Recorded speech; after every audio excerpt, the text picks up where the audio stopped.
Language में एक concept understand करने जा रहे हैं जिसका नाम है स्ट्रक्चरलिज्म। क्या है इसका नाम?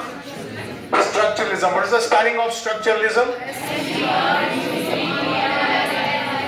STRUCTURALISM. Structuralism. Structuralism was given by a linguist. His name is Ferdinand. ठीक है, Ferdinand, FERDINAND. हाँ, ठीक है, फर्डिनेंड ने ये दिया है। अब इसका आइडिया क्या है? इसका आइडिया ये है कि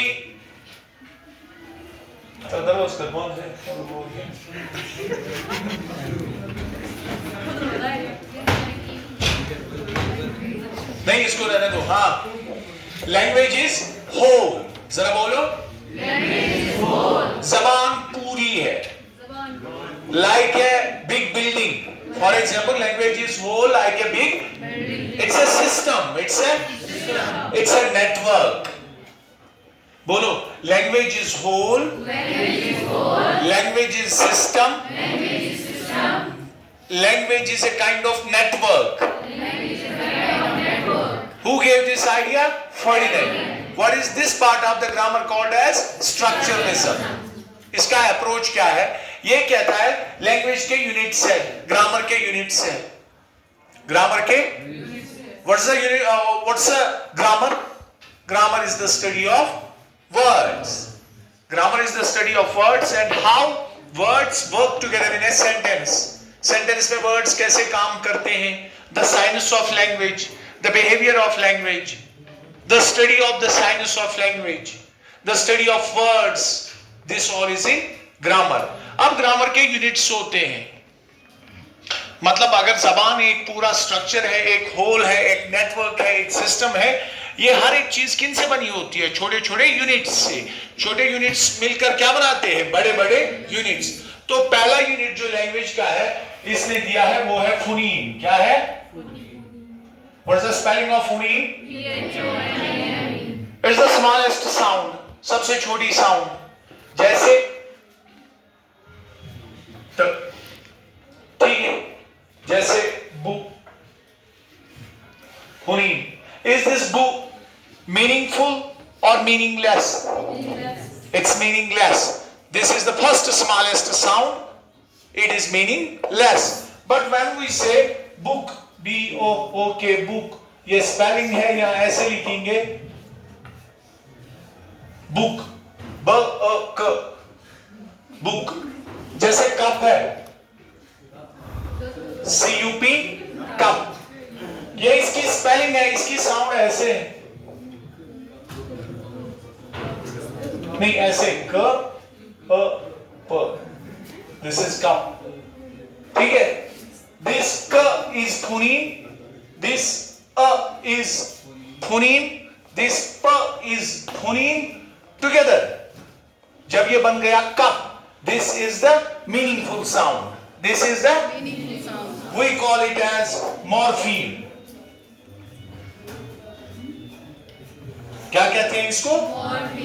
मॉर्फीम। जैसे अन या नॉन है, नॉन मीन्स नहीं, नॉन लिविंग, जो लिविंग नहीं होते हैं। तो ये है मॉर्फीम, छोटी सी मीनिंगफुल साउंड। जैसे अन, अनडिवाइडेड। अन जो है ये प्रीफिक्स है लेकिन ये मॉर्फीम भी है, ठीक है। शिप या नेस, NESS का इनके पीछे लगाते हैं, ये स्मॉलेस्ट मीनिंगफुल साउंड है। ये वर्ड भी हो सकता है, ये प्रीफिक्स भी हो सकता है, ये सुफिक्स भी हो सकता है। लेकिन ये क्या है? ये क, ये है फोनीम, ये क्या है? मॉर्फीम, ठीक है। ये एक आ गया दो चीज।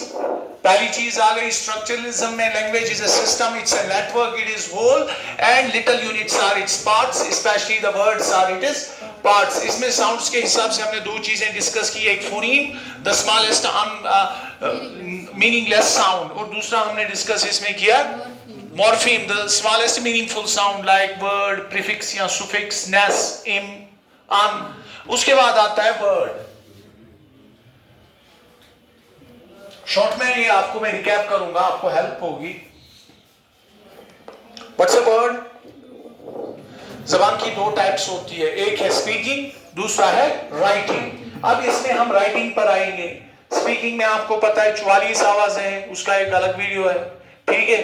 इसमें जो है राइटिंग में वो आवाजों के साथ है स्पीकिंग। राइटिंग में जो आएगा ये वर्ड्स आएंगे, कैसे वर्ड्स मिलकर नए नए वर्ड पैटर्न्स बनाते हैं। ये सारे यूनिट्स ऑफ ग्रामर है। इससे पहले आपने पढ़ा मॉर्फीम, फोनीम, मॉर्फीम, अब लेटर है। फॉर एग्जांपल लेटर है, कितने लेटर्स हैं अंग्रेजी में? ये यूनिट्स ऑफ ग्रामर है, ग्रामर के यूनिट्स है। जैसे एटम्स, मॉलिक्यूल्स या compounds, cell, tissue, organ, organ system, starting from the atomic level, levels of organisation, picograms, decograms, nanograms, milligrams, grams, kilograms, like that, smaller units. Likewise, letters, 26 letters, capital, small, that's the idea. Nothing more, nothing less. Then, word, letters combined to form words. जब आप school गए, letters बेटा है 26, आपने उनको recognise किया, लिखा, ठीक है, अच्छा है। अब letters को मिलाते हैं, जैसे CAP, क्या? DOG, what's a word? It's a meaningful unit of language. ये लैंग्वेज का एक यूनिट है। It's a meaningful unit of language. Word is a letter or a group of letters. जैसे A है, ये भी वर्ड है, एक लेटर वर्ड है।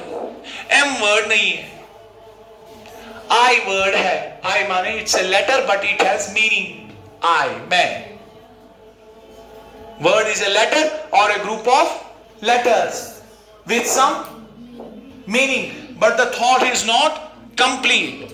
Single word has no subject-verb relationship, just the fundamental unit of language, not life. Like cell, word is the fundamental unit of, it's the building block of language. अब words मिलते हैं तो क्या बनाएंगे? Words combine to form very good sentences. लेकिन अगर थोड़ा हम इसकी एनालिसिस a bit deeper करेंगे, words combine to form different word patterns. Words मिलकर मुख्तलिफ word patterns बनाते हैं, ठीक है। जैसे एक word pattern है phrase, दूसरा word pattern है class, तीसरा वर्ड पैटर्न है इडियम, चौथा वर्ड पैटर्न है सेंटेंस। फ्रेज अलग होता है, क्लास अलग होता है, सेंटेंस अलग होता है, इडियम अलग होता है। फ्रेज भी ग्रुप ऑफ वर्ड्स होता है। What's a phrase? Phrase is a group of words with some meaning but not complete thought. जरा फिर से बोलो, phrase is a group of correlated words with some idea but not complete meaning. It has no subject verb relationship. हो गया phrase. It's a unit of grammar. It's a unit of, कहते हैं अगर आप words ज्यादा जानते हो और phrases आप उनसे ज्यादा जानते हो तो आपकी जबान ज्यादा strong है।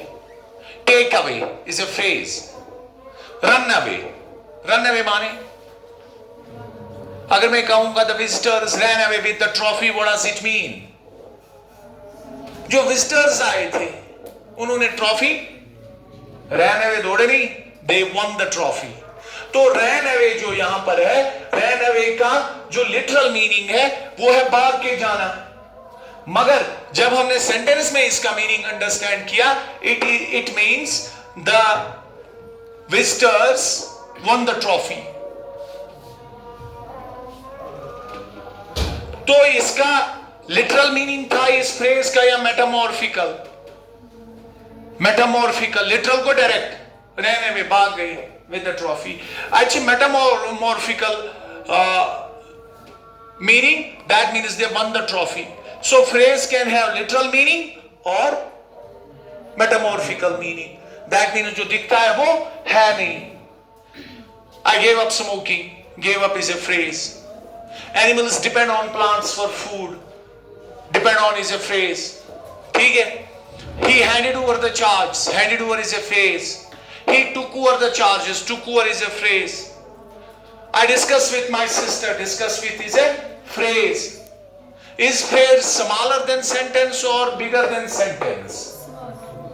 Phrase sentence से बड़ा होता है या छोटा होता है? सेंटेंस के बीच में 2-3 वर्ड्स फ्रेज हो सकते हैं. I wake up early in the morning, इसमें फ्रेज कौन सा है? In the morning. Look at the board, इसमें फ्रेज कौन सा है? Look at. देखो. ठीक है. So phrase does not have subject verb relationship. Phrase is a group of words with some idea but not complete meaning. ठीक है. It can have literal meaning, it can have metamorphical meaning. उसके बाद तो what's a phrase? Unit of grammar. किसके बाद? Word के बाद. तो वर्ड या तो फ्रेज बनाएगा या तो वर्ड इडियम बनाएगा. क्या बनाएगा? इडियम किसे कहते हैं? हाँ, idiom is a group of fixed words. ना, idiom is a group of particular words, खास words. Idiom is a group of fixed in order. Order इनका क्या होता है? फिक्स. अच्छा, जोहर न्यू थ्योर की, योर न्यू थ्योर की. अच्छा, order fix. Which has got metamorphical meaning. जिसकी metamorphical meaning हो. What does that meaning mean? That meaning means दिखता कुछ और है कुछ और.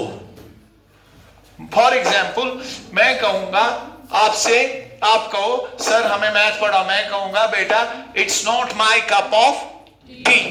इसका मतलब ये मेरे बस की बात. कोई राज बता रहा है, मैं कह सकता हूं he is spilling the beans. Spilling the beans का मतलब सुन, बीन्स सिपिल करी, इसका मतलब to reveal secret. To reveal. आप कहोगे सर क्या आप हमें हेल्प कर सकते हैं स्पीच बनाने में? मैं कहूंगा बेटा it's a cake walk. It's a cake walk मतलब ना को मैं केक पे पाऊं नहीं. It means it's easy. अगर मैं कहूं it's as easy as ABC, as easy as ABC, इतना आसान जैसे एबीसी, मतलब very easy. Break a leg means good luck. Break a leg means good luck. ना को ना जंक फूड. इसी को कहते हैं group of words particular in, group of particular words fixed in order with a figurative meaning. Metamorphical जो word मैंने use किया, आई एम नॉट श्योर कि उसकी मीनिंग वही है, लेकिन क्या है? फिगरेटिव एग्जैक्ट है. Figurative meaning. ठीक है. तो इसकी मीनिंग थोड़ा हटके, जैसे ऑक्सीजन है, ये क्या है? गैस. हाइड्रोजन है, ये क्या है? जब वाटर बनेगा वो क्या है? वो कंपाउंड है, लेकिन क्या है? लिक्विड. वहां पर गैस और गैस बना क्या? लिक्विड. वहां पर रन और अवे दोनों मतलब दौड़कर भाग जाना. यहां पर मीनिंग वन. इसी तरह जो इडियम्स होते हैं, phrases can be idioms. Phrases can be idioms की मीनिंग डिफरेंट होती है. समझ आ रही है मेरी बात? Elephant in the room means the actual problem. ठीक है. Elephant in the room. Kicking the can down the road. Kicking the can down the, इसका मतलब अल्लाह पर छोड़ देना. I kicked the can down the road. अब जो होगा, हाँ, the ball is in his court. Ball उसके कोर्ट में है. इसका मतलब उसका दरबार नहीं है वहां पर, कोई फुटबॉल या क्रिकेट है. मतलब अब मसला उस पर है. मैंने उसको समझाया अच्छे से. Now the ball is in his court. Ball in the court is an idiom. Got it? Letter, word, phrase, idiom. अब क्लास बोलो. क्लास एक सेंटेंस है. अंग्रेजी में बोलो. क्लास एक सेंटेंस है. क्लास इज ए, यह सेंटेंस का हिस्सा हो सकता है और can be part of a sentence. मुझे म्यूजिक पसंद है.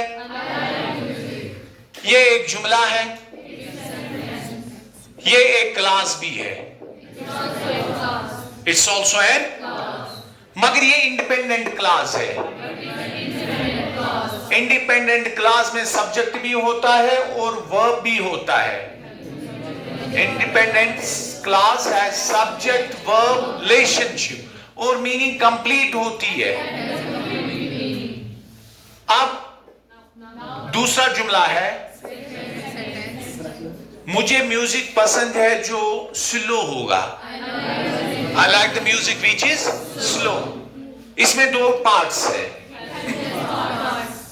पहला वाला है मुझे म्यूजिक पसंद है, दूसरा हिस्सा है जो स्लो है। इसका मतलब है इस सेंटेंस में दो क्लासेस है। पहला वाला क्लास है आई लाइक द म्यूजिक, ये इंडिपेंडेंट क्लास है क्योंकि ये अलग रह सकता है एक जुमले की हैसियत से अपनी टांगों पर, because it can stand as a sentence on it is own legs, और है इसमें कंप्लीट थॉट। इसके बरक्स while as दूसरा हिस्सा जिसमें जो है जो स्लो है ये डिपेंडेंट है, यह सबऑर्डिनेट है। इसकी मीनिंग फर्स्ट पर डिपेंडेंट है, इसलिए इस क्लास को कहते हैं डिपेंडेंट क्लास या सबऑर्डिनेट क्लास। सेंटेंसेस की तीन किस्में होती है। सेंटेंसेस की तीन किस्में होती है, डिपेंड करता है नंबर ऑफ क्लासेस पर। अगर सेंटेंस में एक क्लास है, ये इंडिपेंडेंट है और इसमें कंप्लीट मीनिंग है, तो ये सिंपल सेंटेंस है। बाकी दो कंपाउंड और कॉम्प्लेक्स सेंटेंसेस है। एक में वन इंडिपेंडेंट और दूसरा डिपेंडेंट क्लास होता है, और दूसरे में दो इंडिपेंडेंट और इसके अलावा और भी क्लासेस हो सकते हैं। इसलिए क्लास ग्रुप ऑफ वर्ड्स है,